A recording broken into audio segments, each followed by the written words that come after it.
Welcome to the Winged Wheel Podcast, the number one source for news, analysis, and discussion on the Detroit Red Wings, the NHL, and all things hockey. Here are your hosts, Ryan Hanna, Brad Crisco, and Evan Lopsinger.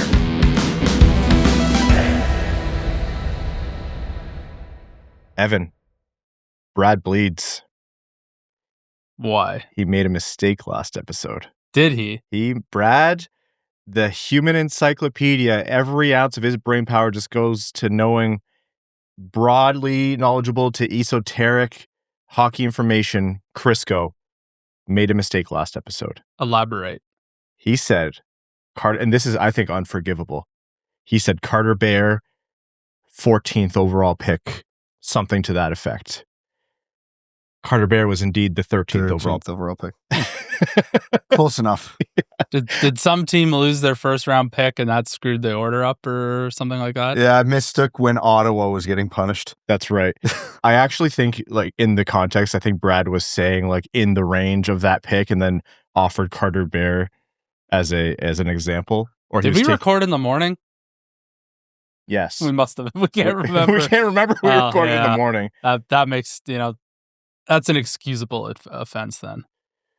Brad, your punishment is to be determined. The Evans Enigmas, the Patreon tier, are going to decide what happens to you. Pray they're merciful. Or not, actually. That would be... No, I'm going to get banished for 3 episodes, and then I'm going to write them a thank you card. Brad has to take one apple-sized bite of an onion. Yes. I just give me the guillotine. Brad, okay, here. How about this? Let's make a bet right now. This is such a terrible start to the episode. If you can go a calendar year without making a mistake, like a factual error like that again, Evan and I will buy you a tank of gas. However, if you make the mistake, you take the apple-sized bite of an onion. Wow, that's a terrible deal for Brad. That is so lopsided, and I want morning episodes, so I cannot take that deal because there will be many a mistake. Tank of gas, Brad. People will get I drive in a Elantra. It's like $40 on what Brad says. We'll work something out. Okay. As you can tell, there's a current break in NHL hockey right now based on the intro to this episode. Most of the Red Wings are enjoying a break right now, while a few of them are off to the Olympics, and we are not slowing down the Winged Wheel Podcast. So welcome to this show. Here to talk to you about all things Detroit Red Wings hockey, Olympic hockey, the world of the NHL, and lots more. I'm one of your hosts, Ryan Hanna. I'm Brad Crisco. And I'm Evan. On this episode of the Winged Wheel Podcast, we're going to be talking about some Red Wings news and notes in terms of players who Steve Yzerman might be targeting, especially on defense, and some other pieces of information about the Hockeytown club. And then we're going to be jumping into our Olympic men's hockey tournament preview, our predictions, some analysis and updates on that front, news from across the world of the NHL, and more. Very quickly, before we jump into the episode, though, wingedwheelpodcast.com/Red Wings if you want to get your tickets to Winged Wheel Podcast Night at the LCA. It's a partnered event between us, the Winged Wheel Podcast, and the Detroit Red Wings, where we host a live episode of the Winged Wheel Podcast at Little Caesars Arena. It's on Saturday, March 21st, the game against the Boston Bruins. So your tickets not only get you entry into that game at a discounted rate, mind you, they also represent a donation to the Jamie Daniels Foundation, and you get access to the pregame live recording of the Winged Wheel Podcast featuring Ken Daniels and other special guests. And you get a limited edition, co-branded Detroit Red Wings and Winged Wheel Podcast Centennial-themed hat. It's the red and cream colorway. Really sweet piece of merch. And we can't sell these. It's officially licensed merch. So the only way you can get it officially is by going to the event, which your ticket does get you access to. So again, wingedwheelpodcast.com/Red Wings. And if you want to help us do things like Winged Wheel Podcast Nights at the LCA with the Detroit Red Wings and the Grand Rapids Griffins, support us on Patreon, patreon.com/Winged Wheel Podcast. If you want to support the show, you get access to benefits like our bonus overtime episodes, the Patreon exclusive Discord, the giveaways. We give away 2 tickets to every Detroit Red Wings home game going directly to our Patreon supporters. So again, patreon.com/Winged Wheel Podcast. Let's jump into the world of the Red Wings. So, last episode we recorded after their last game before the break, and Steve Yzerman and the Red Wings staff have had time to kind of sit and relax. The games have stopped for the time being. And you have to imagine, you said this last episode, Brad, right now you're in planning mode if you're Steve Yzerman. You're looking to see, once that trade freeze lifts, what can you do? Because the trade deadline isn't too far away in terms of actual calendar dates, but games played. It's on March 6th, so it's not too far away at all. What is your biggest priority right now if you're Steve Yzerman? A lot of ways you could go on this one because you can make a case for a depth D, top 40, left shot D, right shot D, center, winger. I know I'm in the minority on this opinion. I still think it's a top 6 scoring threat. We've seen it in this recent cold stretch. The defense, even without Edvinsson, has been okay. Obviously not as good as they were with Edvinsson, but they can hold up. They shut out the Colorado Avalanche. They can at least get through. Edvinsson comes back, that helps. There have been a couple stretches this season where the offense has been anemic, currently included.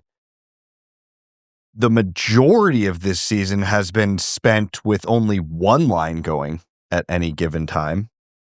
And as much as we want to rip on the defense, we're in games where they haven't played well, usually those games are accompanied by absolutely zero offensive zone pressure, and they're just in their zone for 59 and a half minutes of the game. So even if you want to play bend, don't break, you're going to break by then.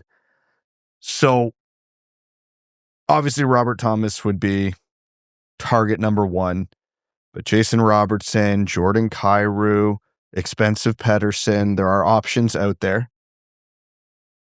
I still feel like that's the biggest priority. I could take it or leave it, center or wing. Center would be the priority. But if there is no center available, I'm fine getting a wing because we saw how well Andrew Kopp has punched above his weight on the second line there. So I think at least for the rest of this season, you can tolerate that. But not with, if Kane and DeBrincat are cold or Casper's not cutting it on the first line or whoever they have on that first line is just not cutting it. Someone else needs to be there. So I still think I'm looking long and hard for scoring help. And obviously, I think this is Yzerman's priority. It would be mine as well. Somebody with term or team control. I frame that to you in a way where you have to choose one or the other. So I pigeonholed you there because what I'm about to say next is it doesn't have to be one or the other. Just to state that plainly, like Steve Yzerman has been working the phones on both positions. The only thing he's not trying to do right now is add a goalie for obvious reasons. But if I had to choose the main priority, like I've taken some time to think about it now that the games have paused. And I know you mentioned, Brad, that the Red Wings offense has been a problem. They've been really anemic this last little while, and a large part of why they've been losing games heading into the Olympic break.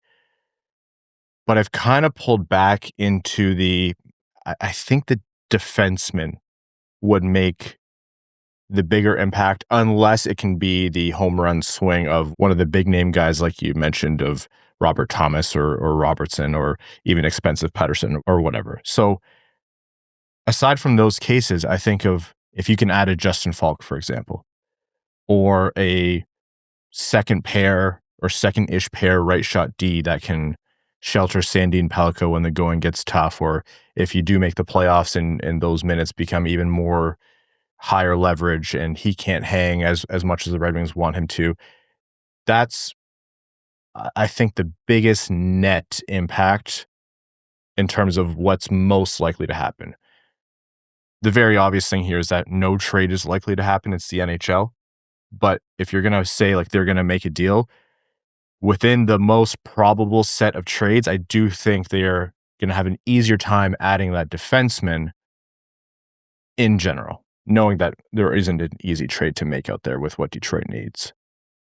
I think adding the defenseman will be also the most budget friendly. It seems like unless you're going for the high end defenseman, it's not going to cost the Red Wings a lot to peel some of these guys away from their current team.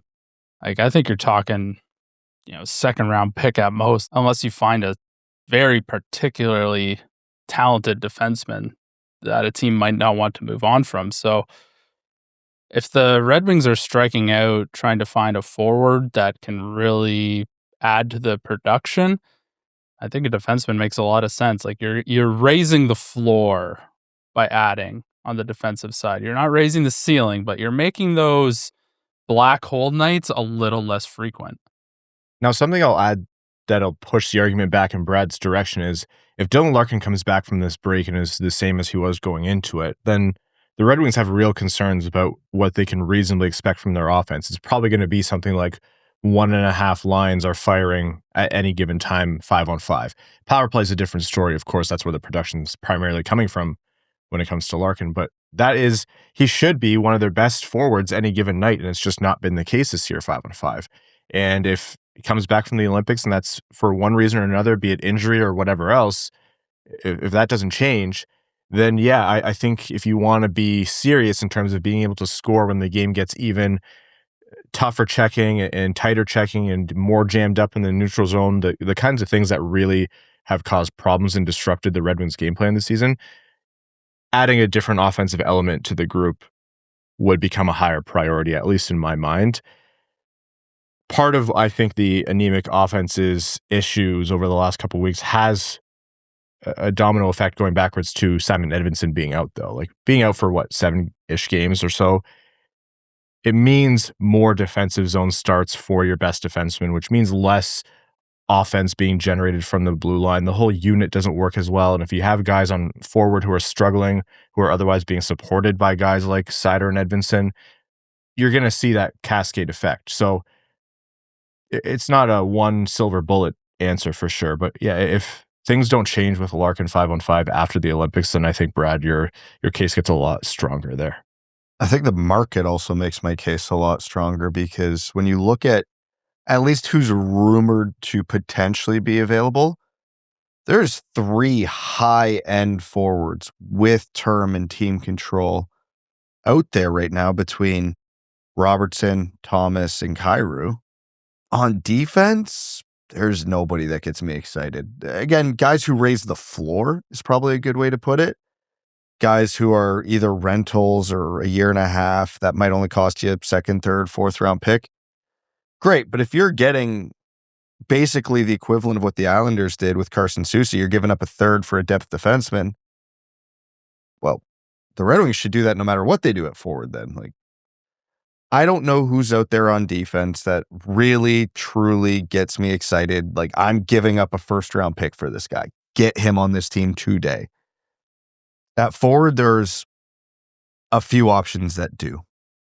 Let's talk about a couple names that have been popping up recently outside of the most common names we've talked about on defense. So we've talked a lot about guys like Falk, etc., and on forward, Robert Thomas. Rasmus Ristolainen is one, and it was a bit, I don't want to say surprising to me, but I think it was a bit of a complicated target that's been out there. I don't know whether Philly is serious about trying to trade him or anything like that, but I know Flyers fans have been kind of clamoring to get the most value out of him in the past. He's signed for $5.1 million through the end of next season, at which point he's a UFA. 31 years old. He'll be 32 around the start of next year.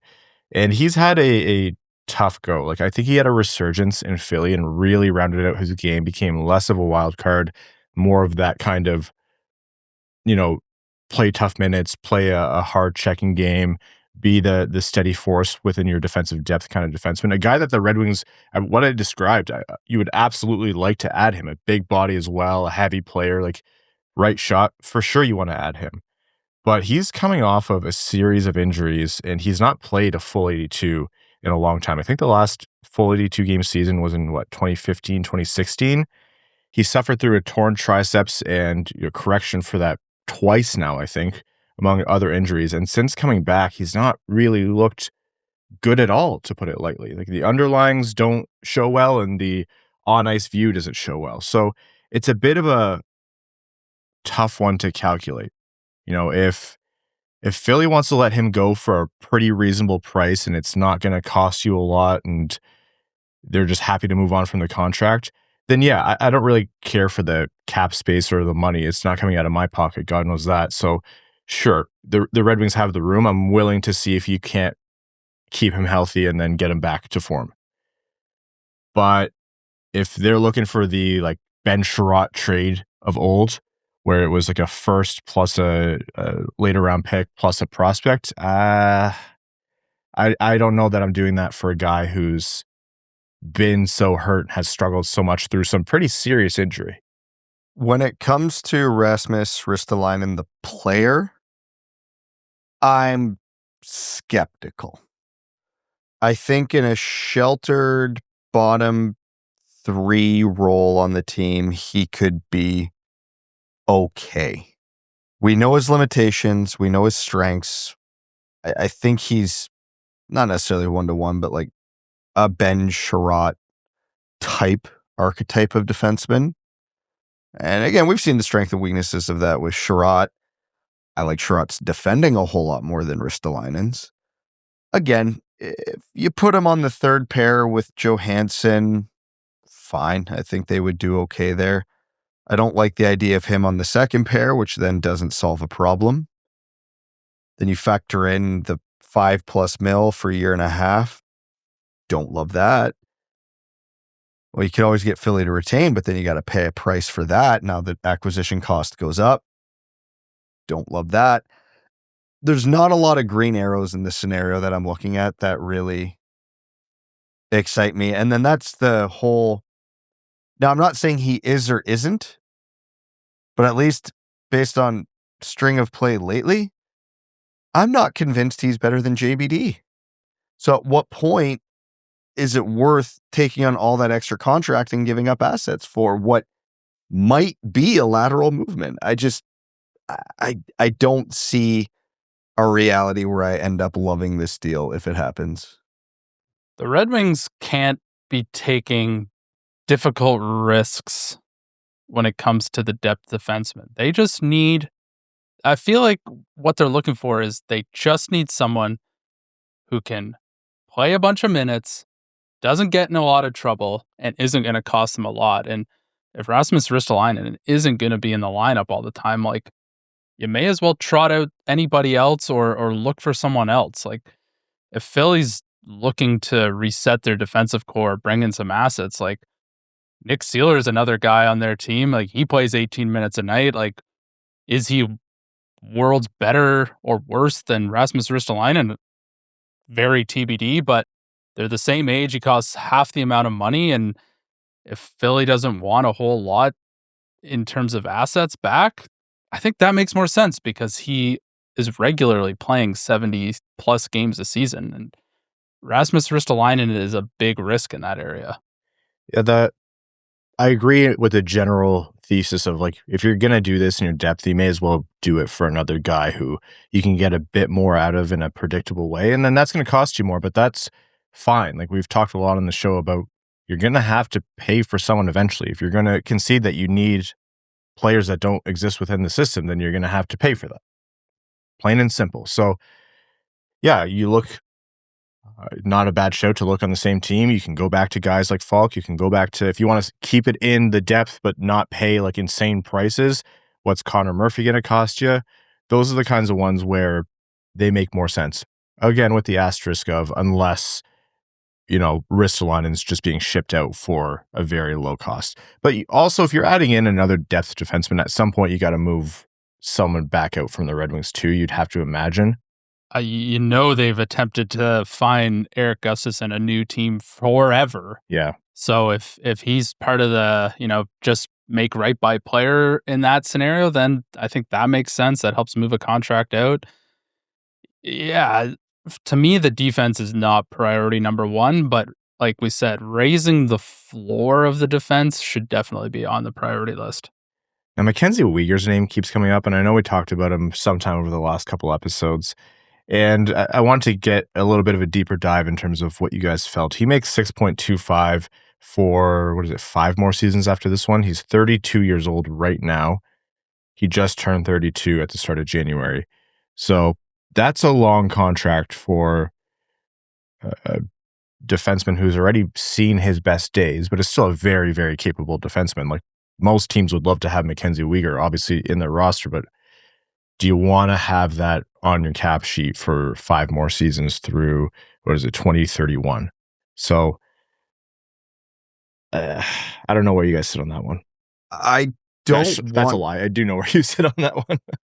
I don't want to oversimplify this because Mackenzie Weegar is a good defenseman, and I'm about to sell him real short. 32-year-old, 6.2 mil, 5 more seasons, already declining. That is all I need to know to not be interested. Like, he's shown signs of decline for a season and a half, 2 seasons now. He is on the wrong side of 30. And that's a lot of money for a guy who might be a bottom pair guy in a year or two. Not saying he will be for sure. Because again, everything you do is risk reward. But the risk on this is insanely high. And I'm willing to gamble, but not like this. 5 years of term for that age is, I don't know. I over time become more and more of the cap isn't real and you can kind of do whatever you need to do as long as you don't make too many other big mistakes kind of person. I'd rather tie $6 million into a forward at that point, especially a centerman. I think there's probably a $6 million centerman that gets me excited. 5.625 signed through to 2029. I think I know who you're about to say. Vincent Trocheck. That is exactly who I was thinking. Yeah. You know what? Do I love all the, constraints around Vincent Trocheck? Like, he's getting older as well. That's not great. Is he part of the problem in New York? Who knows? But I think in terms of cost, and I don't know what it would take to peel him out of New York, I think that's a very interesting option to bolster the Red Wings center depth, especially if there's concerns about the wear and tear on Dylan Larkin. Yeah, because he can play tough minutes and you can trust him on both sides of the puck. Not to say that the other Red Wings centermen who've played can't play on the defensive side of the puck, but Trocheck brings a pretty good all-around game, as evidenced by the fact that, he's on Team USA. And if you're going to pick some guys who decidedly aren't part of the problem in New York, a lot of people would say Vincent Trocheck is, doing well despite what's going on there. What is it going to cost to peel him out? Like anyone else who's worth talking about at the trade deadline, way too much. And so you have to adjust your expectations. And I agree. He's one of the guys where it's like, yeah, he's not the perfect solution. There's very, very, very few players who are, a complete and total package. Like, for example, a Robert Thomas type where he has the age, the AAV, the term, the play style, and everything. But if you're like, okay, Trocheck's 32, that's about the only thing where I'm like, yeah, you're not exactly paying for a guy who's going to be on your team for the next 10 years, but he could really help you if you're serious about this window that's coming up pretty soon / right now. I think he's a fit. It just depends on what day Chris Drury is having, which is one of the most unpredictable things in this league. He's a good player. Got a lot of time for Vincent Trocheck. The contract's not as scary as Mackenzie Weegar. The only thing that gives me pause on Trocheck is going to be the acquisition cost, because it's been reported by a lot of people that ask is high. It's a big, big ask, like a first plus. Well, the problem is everyone's always looking for a second line center, so that automatically drives the cost up. And Vincent Trocheck isn't an obscure name. Like, he is like that type of player, type of name that the GMs just love. Like, he's one of the guys who's going to cost a fortune. And if you look at his stats, he doesn't produce a lot on the power play. Like, he is a 5-on-5 point producer, and that is going to cost, or at least drive up the cost even more. So unless, like you said, you catch Chris Drury on a bad day and he just hadn't had his morning coffee yet, I do fear what the price might be. And it might not be the right time for the Red Wings to be adding a guy like Vincent Trocheck. Maybe he's the type of guy that a Colorado, a Dallas adds to like really push them over the edge. Like, if we are gonna, as a franchise, fork over 2 premium assets plus a kicker, call it, to get Vincent Trocheck, I would just rather double that cost and go get the younger center in Robert Thomas, right? Like, they're going to serve the same purpose. And if you're going to be forking over premiums, I'd rather the guy who's under 30 years old with 5 years of term. Would you do a 2027 top 10 protected first and one of the Red Wings' better prospects? Give me a name for a prospect. MBN. No. Hard no. Hard no? Hard no. I'm thinking about it. Here's the thing. Mathematically, in terms of like what makes most sense, all conditions and context aside, I think you're right, Brad. But from time to time, I think we have these trade conversations and we always boil things down into what makes the most objective sense. And all too often, it turns into, yeah, you don't really do that because it doesn't make sense. But we also have said, and I think we're right to say this, with the direction Yzerman chose, I don't know how many years back you want to call it, 4 or 5 years back, they are trying to compete in this Larkin-DeBrincat window. Those guys aren't going to be at the tops of their games forever. I'm not going to sit here and assign Larkin's less than stellar 5-on-5 season to decline, but, you know, this continues, then you're going to start to assign that. You want to compete, then you're going to have to do things that don't always make perfect sense 5 years from now or 6 years from now, but they do make sense for the next 2 to 3 years. And are you going to get maximum value for all of the things you're giving up? No, but you can get a lot of value, and then you have to just do your best to try to win every successive deal, trade, you know, make the most of that season, get a playoff win in, get a playoff round win in, attract the next guy, and the results of each deal might not show up directly in terms of the return or what you gave up, but the knock-on effects of it may be where that translates. Is that too convoluted? Is that just too galaxy brain thinking? I think at the end of the day, it's just incremental improvement. And if you can continue to snowball upon that, then that's going to lead to sustained success. And I think the Red Wings have to do a hard analysis on where they think their prospects are and where they'll be in the future. Because if they think MBN, because that was the example you gave, isn't going to be a bolt-on productive NHL player, then yeah, he's part of every single trade package I'm making for a high-end, I'll say top 6 forward. Like, I get the point you're saying, but That's good. I don't. I'm more in the mindset of F it, we ball, but not in the mid-game hunting. Like, how much percent better is Vincent Trocheck than Andrew Kopp? A lot. A lot. 10, 20% max. That's significant, Brad. That's not significant for what you're giving Tell up. that to Microsoft. Yeah, for what you're giving up. No, but again, But if you think MBN is going to be a third-line winger, then I think that's... but it's not MBN. It's MBN and a first. And if we... So, you know the Rangers will never do anything with that first-round pick, so it'll always look like Detroit won that, That's right. that trade. That's what you do. You trade with teams who have terrible amateur scouts. Yes. But the problem that Yzerman has dug himself into with this iteration of this team, and the thing that all three of us have agreed with for the better part of 3 years now, isn't the depth or the middle 6 of this team. They need game changers. Trocheck is an improvement. And if you can get him at a halfway reasonable cost, you absolutely do that 100 out of 100 times. But he's, 31, 32 years old? He's a good second liner right now. But again, once you get into that age range, is he going to be that for the entirety of the remainder of his contract? Maybe, maybe not. But in 4 years, a $5 million third-line center is going to be a dime a dozen. Like, that's going to be the average contract. Which is fine.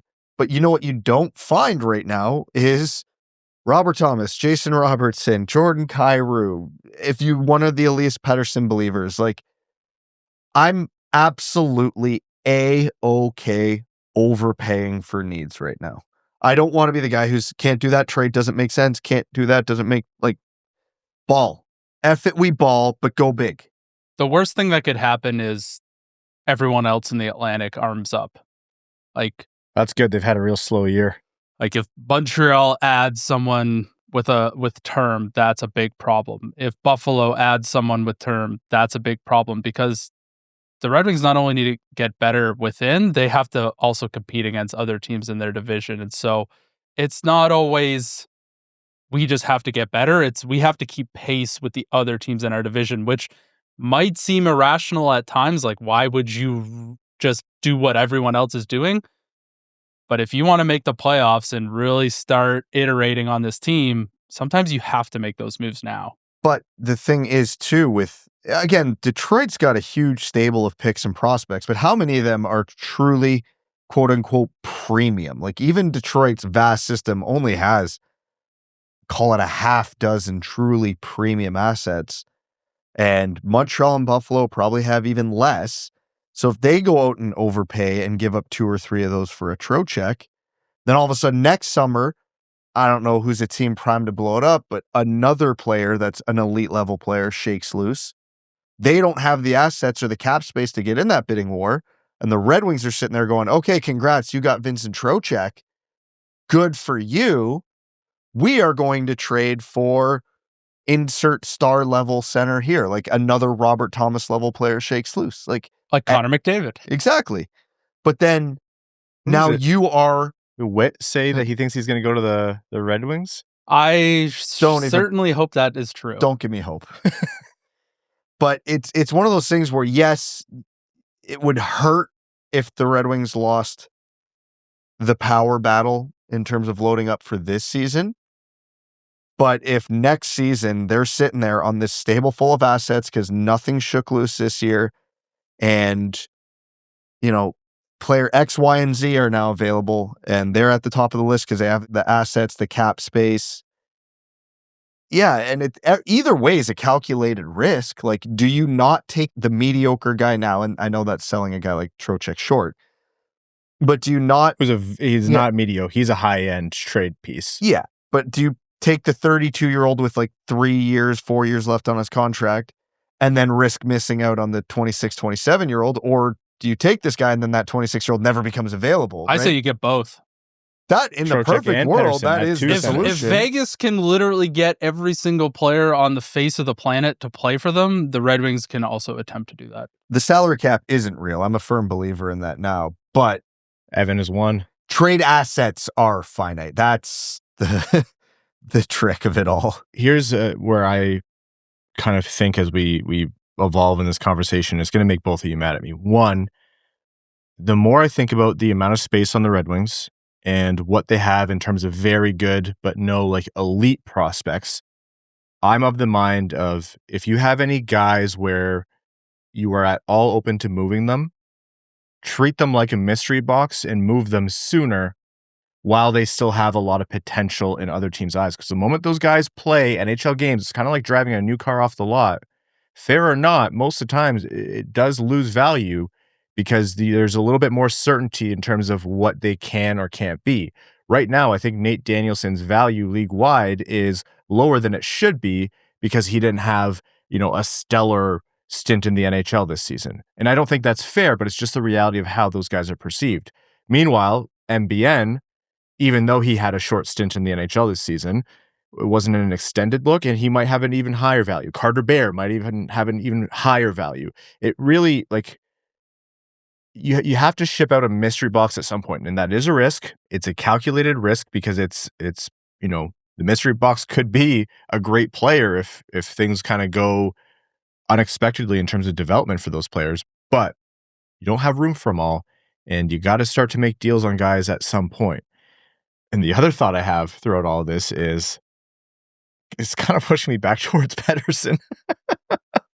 I'm not having this conversation for the 4th time in a row. I'll wait a couple weeks into February. Okay, we'll wrap up the trade conversation. A quick note here before we take a break. Carter Mazur skating once again, which is great news. Obviously, we had Carter on the show recently at our live show with the Grand Rapids Griffins, so go back and listen to that. It was an awesome conversation with Carter, he's had a tough go of it with injuries, to put it lightly. And I mean, that's a prospect who would have been very highly regarded in the Red Wing system, if not a Red Wing by this point of the season, and has to, stay healthy to make that happen. So call it unlikely, but I think we're all rooting for his return. So all eyes on Carter as he gears up to join the Griffins, hopefully as soon as he can.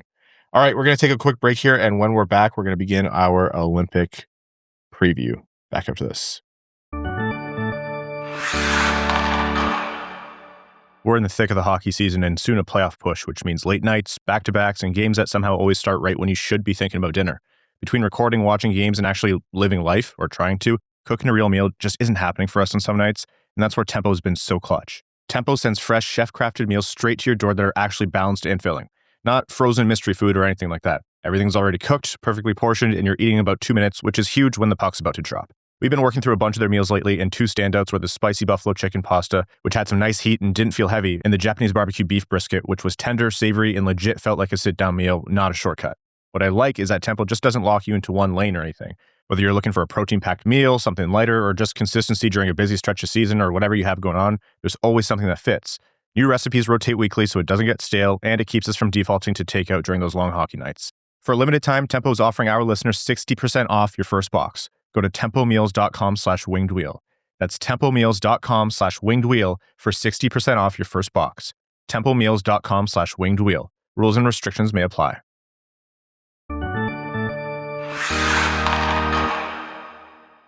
Much like the Red Wings making the playoffs, I won't feel comfortable about the Olympic men's hockey tournament happening until I see the puck drop on the first game. They're literally all there. All the players have been seen in the Olympic Village and or at opening ceremonies in some capacity. It doesn't matter until minute 1 is played. Well, you've seen the foreshadowing of what I thought was going to be what would do it in this time with the Swiss women and the norovirus. Finland. No, both the Swiss women had one player who quarantined, and then the Finnish women had to postpone a game because they were getting their world rocked by norovirus. And I was like, okay, that's what's going to cancel the whole thing. But there it is. So until Wednesday puck drop happens, I'm not going to feel good. But for the first time in 12 years, for the first time in the existence of this podcast, which turns 11 years old in 5 days, there's going to be a best on best men's hockey Olympic tournament with NHL players. I'm so excited. I can't wait. Yeah. I'm going to become so insufferable, so you better have amazing editing skills. Buddy, if you think that's what's going to be edited out. Evan, thoughts on the US-Canada game? Well, Ryan, 5 minutes of silence. And that's why that... We're off to our next commercial break. I mean, we talked about it, I think, in our recent overtime of like, what do you, as people who cover the Red Wings and as Red Wings fans, what do you care about more? And we answered honestly, right? Like, there's the side of this that every Red Wings fan is going to have, which is you want your players to do well, but also come away healthy because this is a season that matters and you're trying to make the playoffs. But it's also not a zero sum. It's not like 50% Olympics, 50% Red Wings fandom. I think any Red Wings fan, be it American, Canadian, or Swedish or otherwise, if they are rooting for a country in the Olympics, it's like 100, 110, and 110 each way. And every single Red Wing is dead to me until this tournament is over. I have shown no allegiance to any of them until this tournament's over. That's what Olympic hockey's all about, man. Brad Marchand is like one of my favorite players right now. So let's start with the Red Wings who are playing first for a Red Wings angle from this, and start with Captain Dylan Larkin. I got to say, I was all year, all offseason, since Four Nations last year with what we saw Larkin carrying an injury. He had a great Four Nations, was one of the best players on that team, rose through the ranks as Team USA realized he was one of the guys that got it. And he was a big reason why Team USA got so close to winning Four Nations. But then when he went back to the Red Wings, he was hurt. And despite playing, was a big reason why Detroit missed out in the end to the playoffs last season. So we were all concerned all offseason, all year of what's going to happen for the Olympics. It's a longer tournament. It's even more at stake for the Red Wings. Then I saw the lines as they're projected right now. And if that stays, I don't think Larkin is, as of right now, poised to play a ton of minutes. Again, he could change that narrative once again if he goes out and has a great tournament, but he's right now positioned around Brock Nelson with JT Miller on the other wing? You wanted him to get rest. He might not play. They are not going to play a ton if they do play. That is in you are dangerously close to getting health bombed territory. You know, as a Red Wings fan, I don't hate it. I don't hate it at all. It's either going to give him some rest or some motivation or both. I don't know that it'll based on how things went last year and how highly every Team USA player spoke of Dylan Larkin, I don't project that he'll move down in the lineup unless he actually is carrying an injury all year and that's gonna affect him in the Olympics as well, then that very well may be the case. But yeah, he's not exactly starting out on the Tkachuk-Eichel line. No. And I mean, it's the States. They do weird things. I mean, look at their roster. And in short tournaments, there has to be like quick gut reactions to make changes. It's not like he's going to get 4 or 5 games run on this line and then that's that.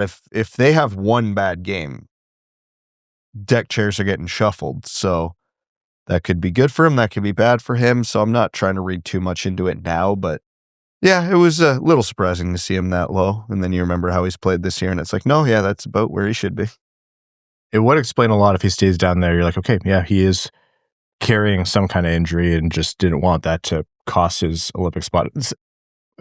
We have to be careful also not to make it seem like he's completely useless out there. He's still producing for the Red Wings, just 5-on-5 game has obviously suffered. So we'll see. Larkin's tournament is going to be interesting, obviously, for, Team USA, American fan perspective, but from a Red Wings perspective, it could be a big indicator of how things are going to go for the rest of the Red Wings season. And this is an addendum from right after the episode. The lines have already changed for Team USA, it seems like. So read out the updated line, Evan. If you only care about Dylan Larkin, it is now Larkin centering Jack Hughes and Tage Thompson. That makes me a lot more concerned that Dylan Larkin will be playing more minutes. Yes, that's a more serious role for Dylan Larkin. So we'll see how that one evolves. But that would represent way more than minimal minutes for sure. And it being the Winter Olympics, if you look at how that line's constructed, it's a perfect downhill ski slope. Yeah, it actually really is. The U.S. have maybe the most heel second line outside of like Marchand, Wilson, Bennett. They've got Eichel, Tkachuk. Yes. Like just 3, depending who you ask, are the 3 biggest assholes in the NHL. Like Buffalo fans hate Jack Eichel and everybody else hates the Tkachuks. Like that's a lot of public enemy number ones. We might see a tilt even though this isn't NHL rules. Yeah, Charlie McAvoy and Sandisville Manning. Yeah. Now, heading over to Team Sweden. Leading point scorer for Team Sweden as far as NHL players go. Lucas Raymond, 60 points in 56 games, is the leading point getter for all Swedish players. He's about to get 56 points in the first game because they start their tournament against Italy. Lucas Raymond's going to go out there and hit guys like he's Tom Wilson. Just blow someone up in the 3 inches of neutral zone. With his good left. shoulder, hopefully. Even then, he might have a chance.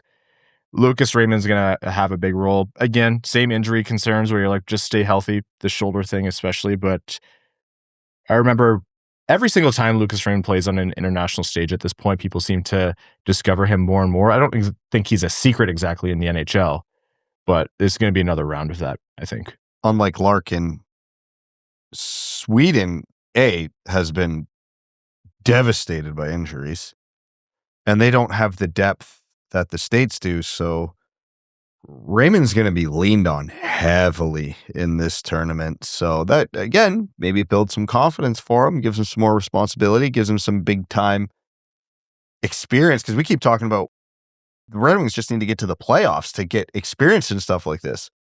Well, at least Lucas Raymond's going to get a bit of that here.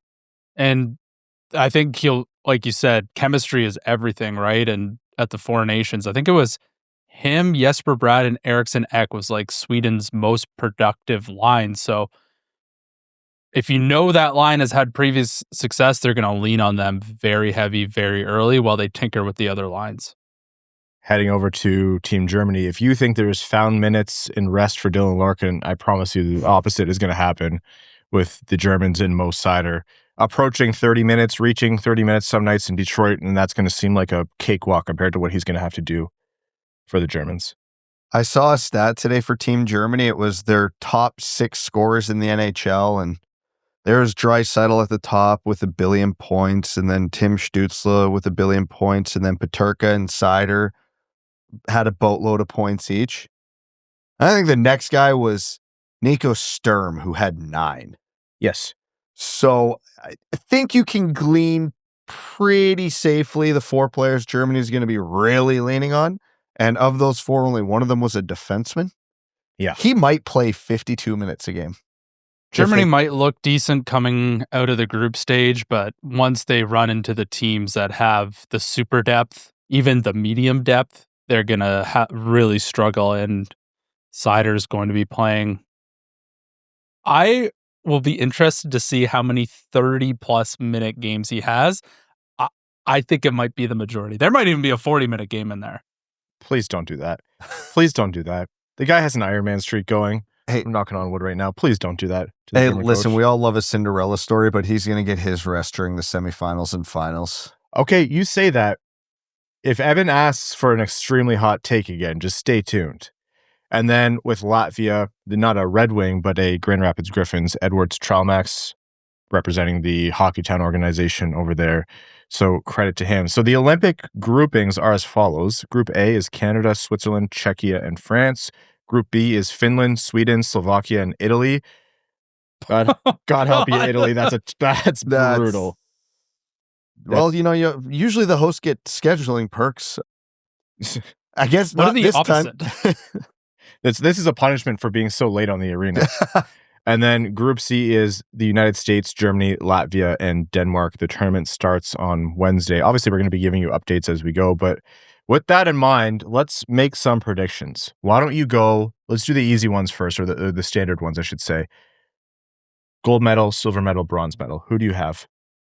And tell us why. Oh, man, there are so many ways to go on this, in the sense that I think there's two. But I do think Sweden, Finland, and Czechia are going to keep things interesting. And it's hockey. There's always going to be upsets. Like we were talking about, Kristers Gudlevskis is on Latvia's roster, so at least a few Canadians flinched when they saw that. Bronze medal, I'm going to go... I hate that they're missing Alexander Barkov. But man, do the Finns always find a way to make noise in these tournaments. Like, they get written off in 90% of the tournaments they're in, and they always scratch and claw their way. Now, I don't think they have the firepower to truly compete for gold, although that wouldn't shock me. But I think they'll do enough to get their bronze medal here. Silver medal, sorry, I'm going with the States. Okay. I think they got the best defense in the tournament, and I think they got the best goaltending in the tournament. But they just named Austin Matthews the captain, which is my tiebreaker, so that team lacks leadership. What do you mean? They've got JT Miller. That's right. Backup. They're going to dig in. No more excuses. And what was his quote when they asked him what the team has to do coming out of the break? He's like, I don't know. He's qualified for the podcast. But the States are in the biggest win-win position of any team in this tournament. Either A, you win a gold medal, and obviously great, or B, you don't, and then you get to spend 4 years calling Bill Guerin an idiot, which is fun as hell. So, like, there's, no pun intended, a silver lining here either way. I got Canada for the gold, and in short tournaments like this, star power matters. And if Crosby, McKinnon, McDavid, and Makar decide to go nuclear, there's nothing anybody can do to stop them. It doesn't mean they will, but if they do, man, there is nobody in this tournament that can go toe-to-toe with those guys. Canada's horrific goaltending be damned. So for me, that's the tiebreaker, because, again, I like the States position groups, 2 out of the 3 position groups better.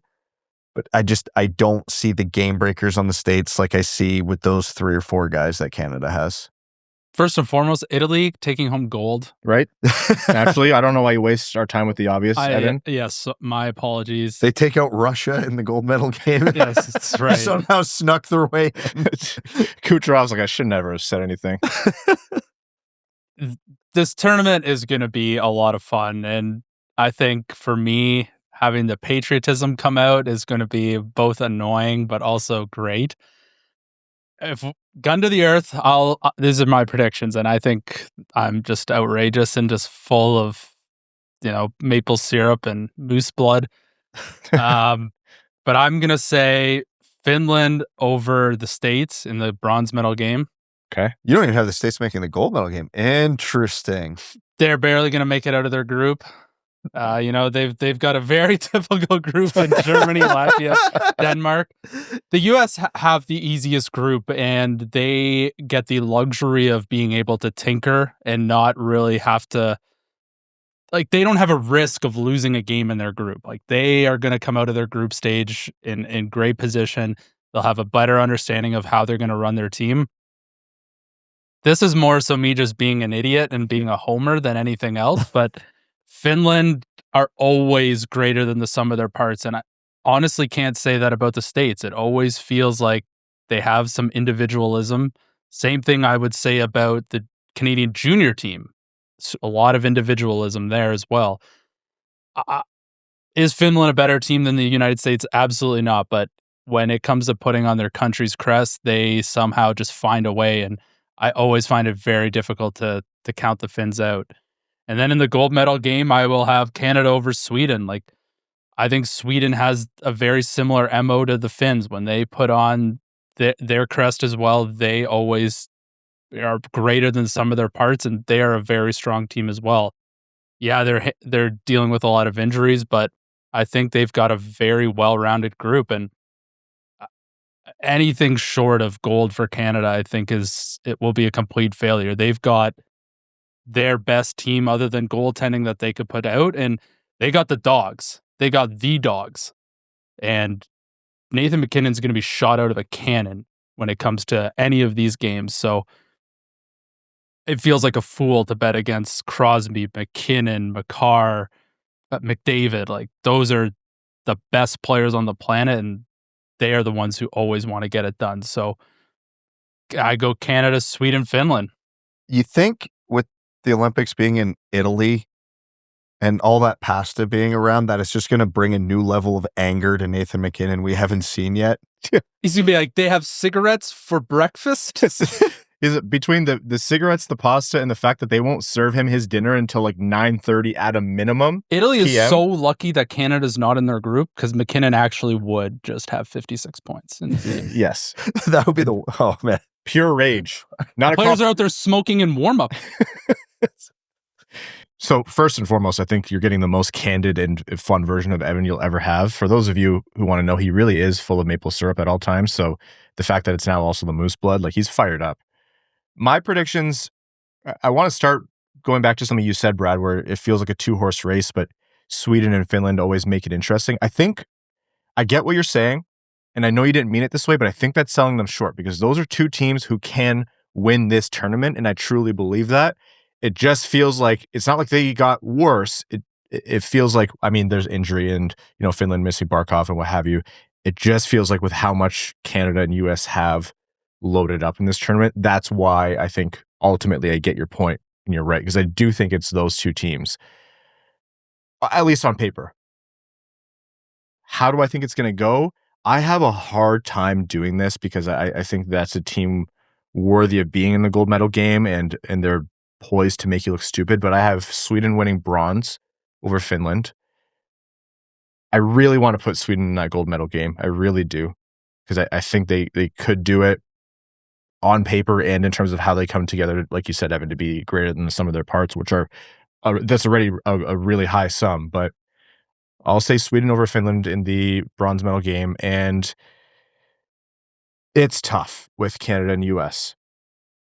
I think, yes, Canada has more of the top end game breakers, but it kind of does feel like one of those situations where the returns are diminishing at some point. Like, you're battling over millimeters or eighths of inches of ice. And yeah, the Canadians have more game breakers, but I look at that American blue line, having Quinn Hughes this time, I look at their goaltending. I'm going to go Team USA in a tight game. You're a coward. And I don't think that makes me a coward. I think it pains me to say. No, not a coward.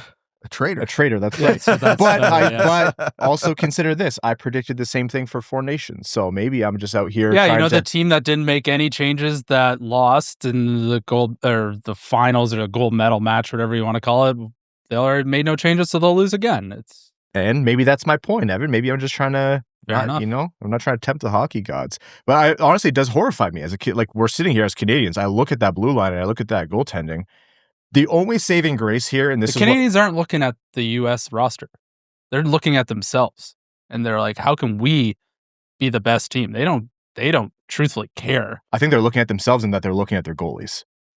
Yeah, but Canada, they can write. I don't think Logan Thompson is a bad goalie. Like, No. he doesn't have to be a Vezina caliber goalie for the Canada to have success. Like, I think whoever is winning this tournament is going to have a Vezina caliber goalie for the duration of the tournament. I think that's what's Isn't Logan Thompson pretty close to a Vezina finalist No. in the NHL right the now? goalie has to be playing like a Vezina caliber goalie. Oh yeah, for that's this true tournament. of any short tournament. But That's that what I'm being saying. said, if it's Binnington for Team Canada, okay, we've all played hockey. We've all been there. We've all been on teams where your team carries two goalies. One's really, really good, and the other guy scares the hell out of you. But when that guy goes in net, you ramp it up defensively. Like, all right, it's like, all right, boys, we are not giving up a shot on net tonight. Gold medal game, Jordan Binnington in net. Team USA gets 7 shots on net because Canada's just like, don't let a puck anywhere near him. If the Canadians having a tougher group could actually be better because it'll weed out their goalie situation quickly. Like, Czechia is no joke. Czechia could very easily be a surprise medal team. Czechia could very easily be a gold medal game team. I really wanted to put Czechia as my bronze medalist, but Zaka being out for the tournament, they just don't have the depth to be able to replace even guys of that caliber. Not that he's a world beater, but he's really good. But who's replacing him, right? Like, every injury they get is just feels devastating. And even Switzerland isn't a cakewalk. Like, this is the same Canadian team historically that struggles against Latvia for one reason or another. Their goaltending always just destroys Canada. It always makes them extremely like pucker-worthy games. So that could be a great test if Canada does that tinkering. And going back to what you said, Evan, about the states not tinkering because they're not going to have to, that could end up making you end up your prediction being correct. they could have some false optimism, right? Because they're just going to roll through their group. They don't get a real view into where their weaknesses are on ice. So the first real test comes in elimination games. That can be concerning for sure, but we're going to find out what all these teams are made of in the first few games. Like, there will be a lot of storylines, primarily for Canada and the US, out of the first few games, and we're going to see what teams are looking like they could win this thing. Dark horse pick, if a team's going to surprise, who's it going to be? Italy. Surprise, I said, Evan. Oh, sorry, my mistake. Yeah. Finland, for sure. Having Barkov out is a Finland, massive... Sweden, Canada, US are not surprises. They're not. If you were in Four Nations, you can't be surprised. You know, if Barkov was in this tournament, I would not say Finland, but the fact that he is out for it, I think really does make it difficult for Finland, even though they're my bronze medal winners, whether that's ironic or not. Other than that, I think Czechia, but yeah, Pavel Zacha being out for the entire tournament is of a similar vein to Barkov being out for Finland. Like, they just don't have the depth, and that will get exposed against the better teams. I want to sit here and say Germany. I really do. I think Germany can make some noise and maybe make a bronze medal game kind of thing. And I don't think it's impossible. I think it's harder in the face of teams like Czechia or, you know, one of at least, obviously, Finland or Sweden or whoever else is going to be in that game. Like, it's a tall task, but I think Germany could upset some teams or give them a really hard go. I'm not betting on them to do it, but I still think if there's going to be a team that surprises, it's going to be Czechia. They have the goaltending. Lucas Dostal has the absolute ability to steal some games. They've got David Pastrnak. Their defense isn't anything special, but it looks capable. Goalies get hot. Pastrnak gets on a scoring heater. I could see them making some noise. And it doesn't necessarily have to mean that these teams are playing for a medal, right? Like, there could be a game where Latvia plays America super tight and it's a 2-0 game. Totally. And it's kind of a knee knocker. It makes you nervous as an American. Like, there's going to be some games like that too. Like, I think Switzerland could certainly do that against Canada. Like, they have a great domestic league. They've got a high-end talent, even though it's not, high-end NHL caliber type players. So there's going to be close games. There's going to be games that are way closer than what the superpowers would like them to be. The top end teams are just a lot better, but there's going to be a lot of great games. What do you think the chances are that you really believe it's not going to be Canada USA in the final? No. It'd be devastating. With all due respect to the other countries, it'd be devastating if that's not the gold medal game. It feels like that's been building since Four Nations. Well, then both teams have to do it.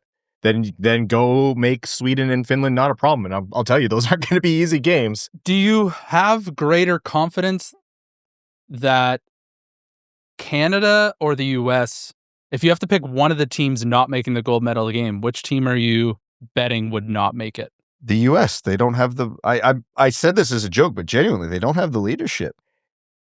I could see them slipping for a game. How many points is leadership going to cost you? But it has to happen for a game. You have one meltdown in the quarterfinals or the semifinals, honestly, and you're done. You're tanked. Okay, one bad game of goaltending can do the same thing, and I think it's more likely than leadership, and I think the U.S. has Canada beat on that front. No? Well, yeah.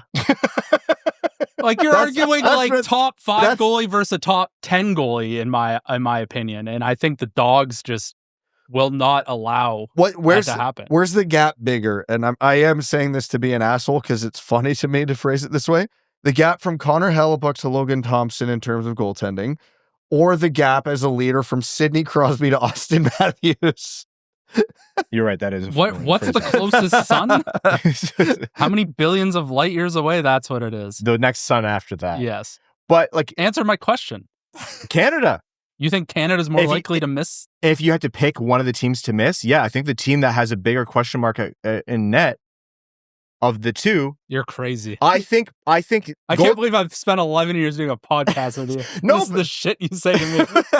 By definition, the single thing that can impact a game the most in a short tournament like this is goaltending, and the U.S. has more certainty in net. I don't think they're a better team on paper. I think they have the more certainty in the areas of the ice where, in the context of this very specific question, yeah. And for all the Americans yelling You're at wrong. me, I was going to come back with this. And for all of our American listeners yelling at me or us right now, just know I've doomed Canada to losing in the gold medal game on an Austin Matthews overtime goal. I understand how the reverse jinx works. So I've tried to be a patriotic Canadian by doing the same thing that won Canada the Four Nations and picking the States, and you two have ruined it. So I still remember in the Four Nations finals in overtime, Austin Matthews had an opportunity that just missed, and I puckered up because I was like, I can't believe that didn't go in, and obviously Canada then won the game, but that's the difference. Yeah, that's terrifying. Connor McDavid didn't miss. Well, on a great pass from who? Mitch Marner.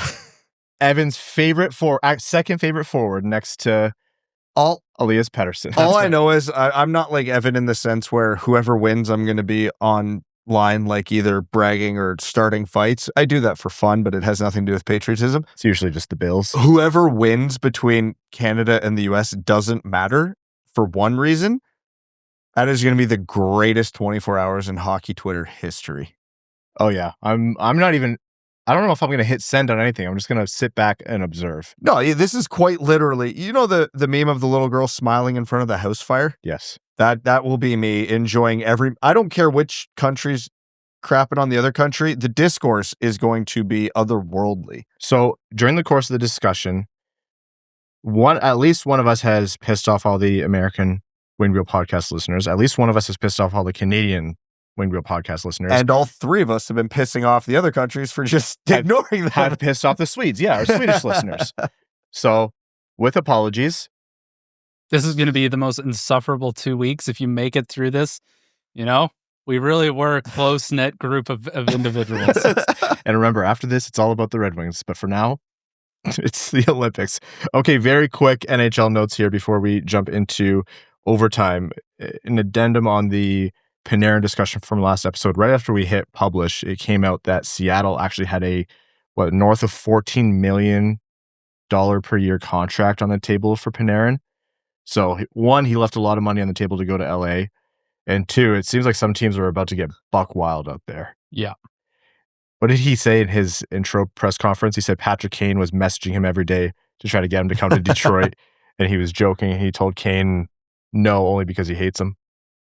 It's good to see that Patrick Kane is doing some guerrilla warfare, some guerrilla recruiting out there. So if you're wondering where Patrick Kane's allegiances lie, yeah, that dude's in Hockeytown now. You know what? On the Olympics, before we wrap up the segment here, 3-on-3 overtime. No, thank you. Who decided that? This has been a note I've been wanting to bring up for a while. Is it medal round 2? Oh yeah.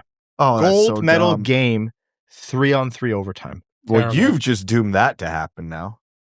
Like even when it doesn't go to a shootout. So in the gold medal game, it'll be a endless 3-on-3. Endless 3-on-3 it's not. I hate it. It works for the NHL where you have to play 1 trillion games a year. This is the Olympics. Make it like the NHL playoffs, endless 5-on-5. It's just more hockey. That's all it is. That's all it should. If in the gold medal game, I think it should be anything from the quarterfinals onwards. It should be endless 5. If you want to do 4-on-4 in the quarterfinals, sure.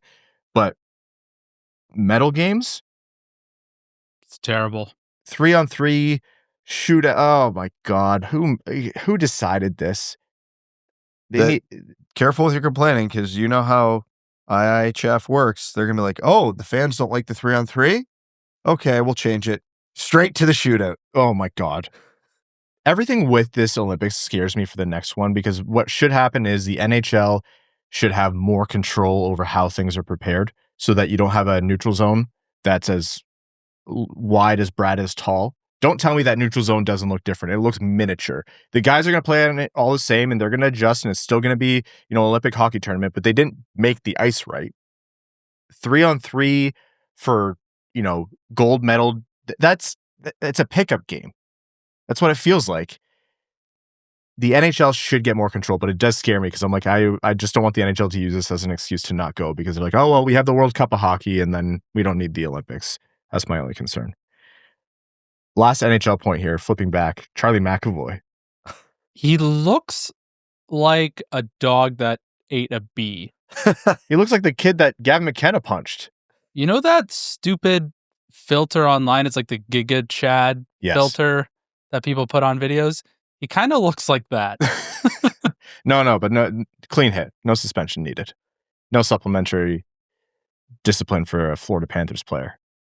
All he does is post the video of the elbow flying into his face and then a picture of him with the Giga Chad filter, it looks like. No context added. Like, why would you get your wisdom teeth out right before the Olympics? Well, his dentist was Latvian. Yeah. Play him in the first game, pretty sure. It's getting to be a bit much. It's getting to be a bit loud with the misses, and especially when it involves Florida Panthers. Like it's not just fans and non-Panthers fans. The league is like, what's going on here? Why is it always Florida? Wonder why. Someone posted a compilation. Someone posted something online. It was like, the Panthers have received exactly 1 game of suspension and 1 fine in whatever the time span was, and then just attached a compilation video of that, of all the dirty crap they've done in that time frame. And that video's longer than you'd think. I think it'd be pretty long. It's hilarious. They don't hesitate to punish the Tampa Bay Lightning when they're involved in these things. And for most of them, I'm like, that's justifiable. Yeah, absolutely. Well, the Vilmanis McAvoy thing, Florida came out of that with a power play. That's as bad as the ref who called the phantom penalty on Lane Hudson. Yeah. Well, there'll be corrective action. It's either going to be from the league, which doesn't look likely, or it's going to be from the players, which will be not good. It'll be a PR nightmare, because I think the retribution will be quite swift and quite jarring. That was just turning into, I was going to call it the WWE, but they actually hit harder than those guys. So maybe UFC? It just has that air about it right now, as players are going to get fed up, and it's just, there's going to be a mega cheap shot. Deserved or undeserved, you can make that decision, but it's going to be one of those sort of black eye moments, no pun intended, for the league. Annoying. The only thing that I could see being a saving grace is that if Florida does miss the playoffs, then they won't be a factor and people will forget for a while. And then the league doesn't change anything. We'll see. All right, we're going to take another quick break here. When we're back, overtime. We're going to overtime. Overtime is brought to you by our Patreon supporters, patreon.com/wingedwheelpodcast. If you want to support the show, again, you get access to benefits like our bonus overtime episodes. They record right after these main ones. We let loose. We have fun. You get bloopers, outtakes, thoughts with Evan. It's a really good time. You also get access to our Patreon exclusive Discord, and you're automatically entered into all of our giveaways. For example, we give away 2 tickets to every Detroit Red Wings home game going directly to our patrons. So again, patreon.com/wingedwheelpodcast. Let's take some questions from our patrons. Samuel Soderholm says, who is a top of the lineup player that you wouldn't want in Detroit no matter what and why? Elias Pettersson. Expensive Pettersson doesn't count as an answer. Oh, that's a tough one. Top line, like that's on the market or? No, just period, I guess. Brady Tkachuk. I would love Brady Tkachuk Can't to be on stand my him. hockey team. Overrated. If you had to take one of the Tkachuks, which would you do? Matthew. And it's Without- not close. Okay. Yeah. No, it's not close, but I would still take you the same way you hate Brad Marchand in his heyday, and you would still take Brad Marchand. We were asking for him to come to Detroit in free agency. Yeah, I would love Brad Marchand and the Red Wings. Who would you? I mean, does he count as top line? He's technically top line. JT Miller, no interest. Absolutely no interest in the embodiment of a wet blanket of a hockey player. Yeah, God no. God no. Yeah, the list isn't as long as I thought it would be. Yeah, it's what happens when you don't make the playoffs for 10 years. You can't really get choosy. You can't get you. Like, there's always questions about the guys out of St. Louis. Like, are they problems in the room? And you're like, yeah, probably based on how long that's been said, but let's make that our problem because they produce, you know? Yeah. Like, do you want the Mitch Marner? Like, read that whole Friedman article on the Mitch Marner saga. I was like, God, what a nightmare that would be to have around your team. You'd still want him in Detroit if you could do it. Joey Jojo Shabadoo says, hottest takes for these Olympics. So let's take that one step further. Let's say, like, if you had to pick an extremely hot take, because we already gave our dark horses, what would be your hottest take? The U.S. lose one game in the group stage. Oh, that is hot. That is very. Well, I'll take your stupid opinion and throw a hot take on top of it.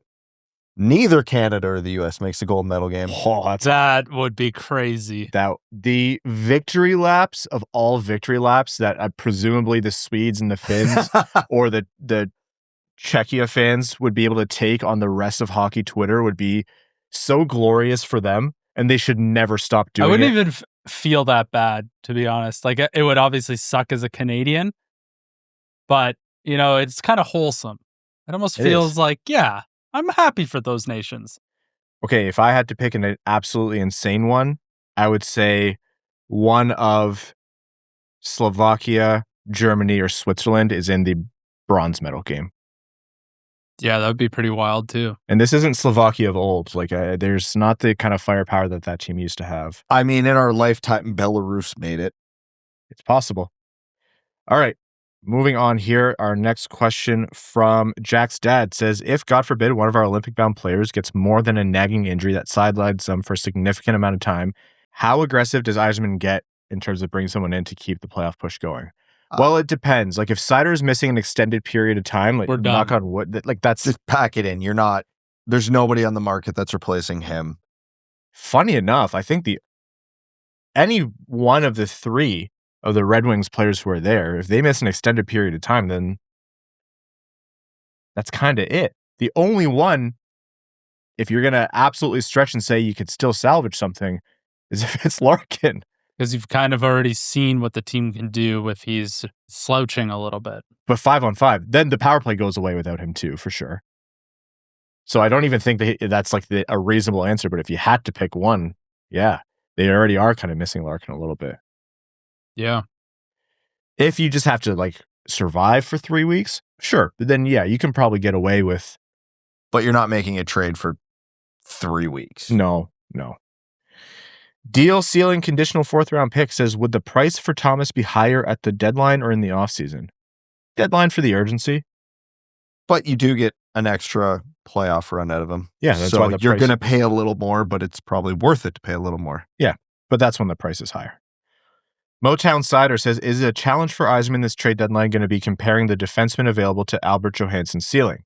For example, if the Wings think that Aljo's ceiling is comparable or higher than Falk or Murphy, is it worth overspending for an older player versus pushing Aljo to be a second-line staple we need, rather than spending trade capital elsewhere? Thanks, and stay warm. This is not a Johansson conversation. This is a Sandin-Pellikka conversation.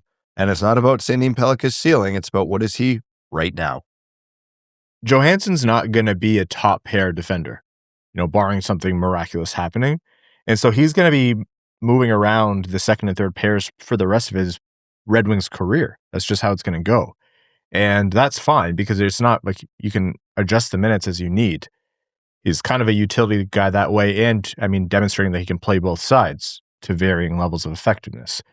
Yeah, this is an ASP question. So I don't think blocking Johansson is a consideration here, no. Performance Art says, it's been a while.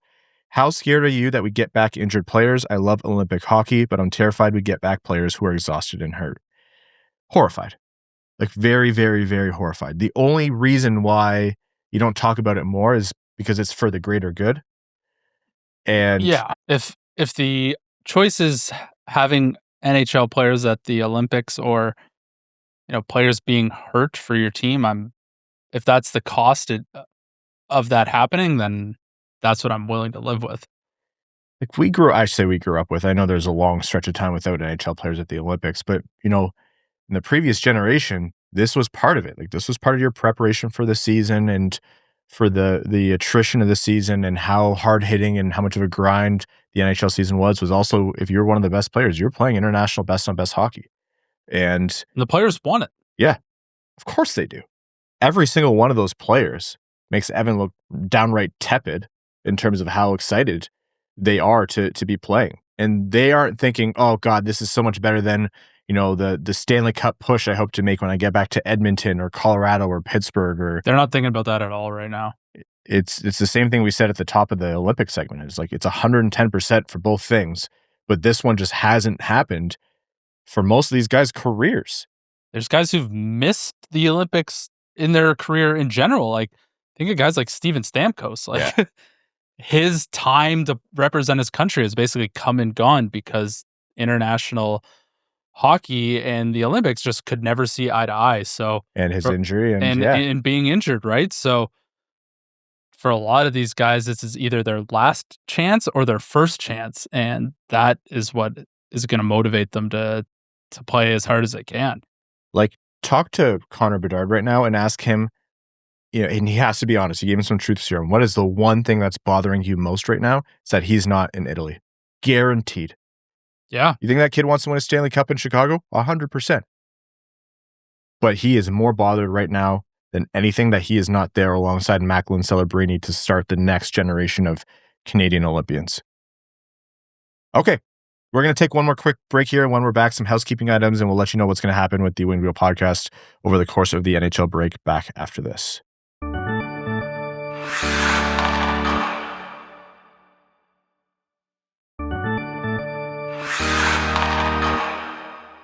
All right, very quickly before we wrap up, our schedule for the Winged Wheel podcast is going to remain largely the same. We're going to try to come to you after progressive games have happened in the Olympics. So on Wednesday, you're going to get your usual episode that's going to come out in the evening.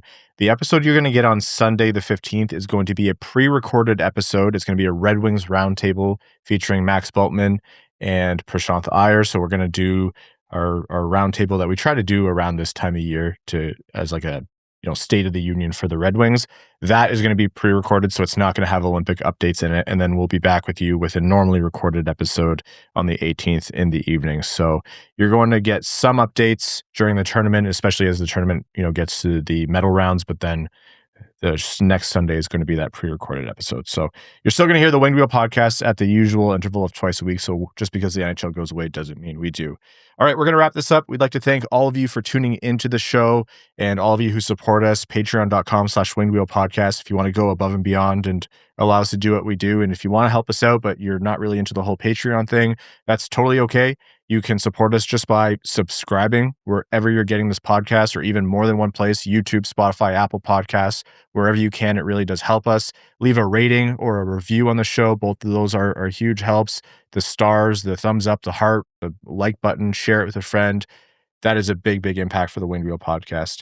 To our sponsors of the show, thank you so much. And to our name level supporters on Patreon, we could not do this show without you. Arjun Shanker, Akefer, Martin Norberg, THL Champ, Samuel Soderholm, Klaus Sorensen, Mikkel Predstrup, Glenn Brabham, Rain Dano, below average ball hockey goalie, Matthew M. Rice, Darb EQ, Sea Lion, Detroit style deep dish cider, finally watched the Red Wings win in real life, and you brought a Wing Wheel podcast flag to Ball Arena in Colorado. That was really cool to see on the broadcast.